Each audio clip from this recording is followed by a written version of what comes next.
Applying for their dream job or even any job can really bring out the worst in some people. Studies consistently show that an average of 1 in 3 candidates will lie as part of their job application process.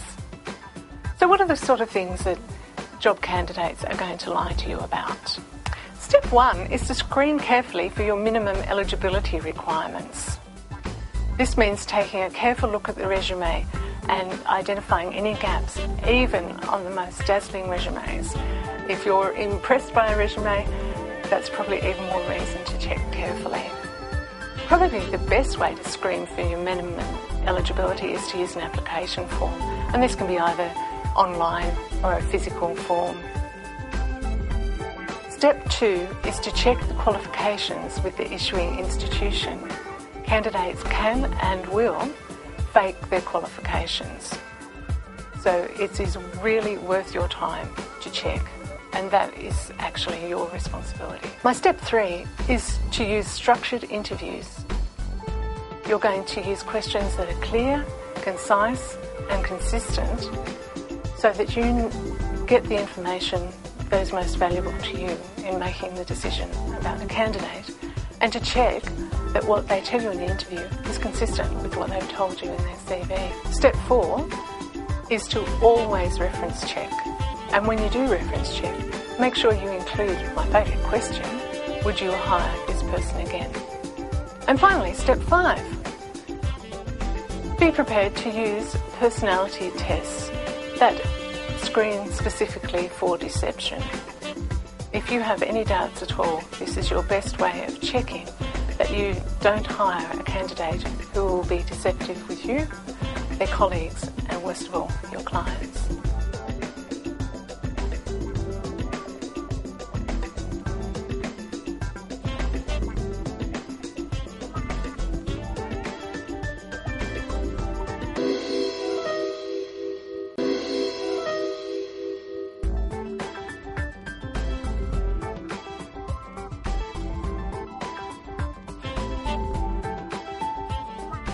Imagine you need to employ a new staff member. What's the first thing you do? Write an advertisement? Call HR? Brief an agency? If you thought the answer to any of these was yes, then you've made the biggest mistake that most people make when they're hiring. So why was this person, clearly unsuitable, sitting in front of you in the first place? Well, usually they were there because of 1 or 2 reasons. First of all, in their response to the advertisement or to the recruitment agency, they have been responding to a brief that was not specific enough. And secondly, they may have provided a brilliant resume that wasn't necessarily scrutinised for exactly what you're looking for in the role. When you start your recruitment process with one simple question, I guarantee the whole process will go a lot smoother for you. And that question is, what would it take for someone to be an outstanding performer in this role? Because after all, you only want outstanding performers, don't you? Here are 3 simple steps to making sure you get the right person in the right role. Number 1, list the requirements for the role. What are the success factors for someone who's going to perform well in that role?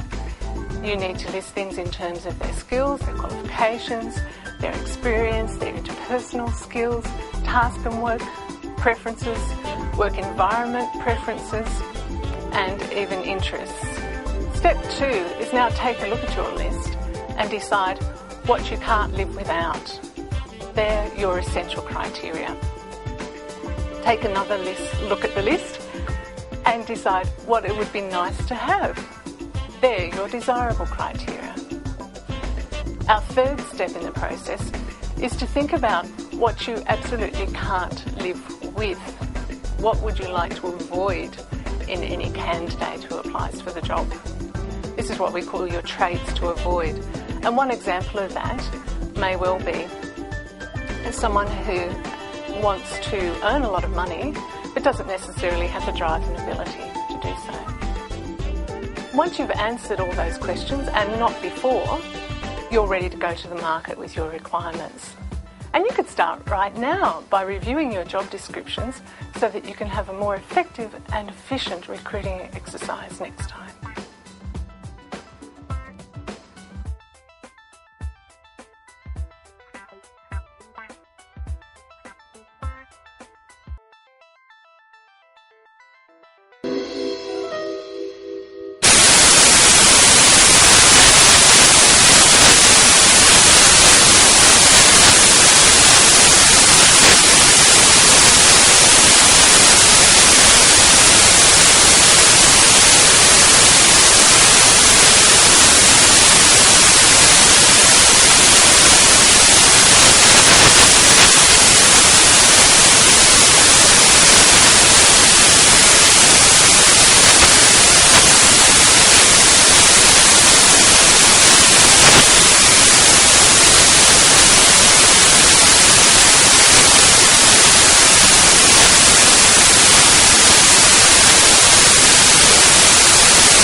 hard to get the best out of your employees, for them to work well for you, they need three things.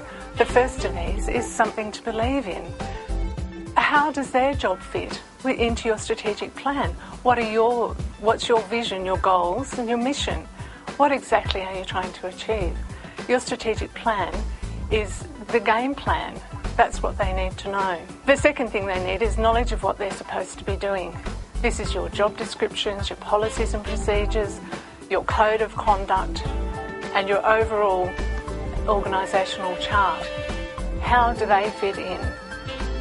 And how will what they do impact the overall success of the organisation? The third thing you need for employees to perform at their best is great job fitness. That means making sure you have the right people in the right job. Now, in my coaching experience, often performance issues come about because we have square pegs in round holes. Take the time to really assess whether you've got the right people in the right roles, whether their strengths are being put to full use to achieve what you're trying to achieve. So you can achieve all these things one step at a time. And a great place to start is by identifying the strengths that you have with individuals in your business.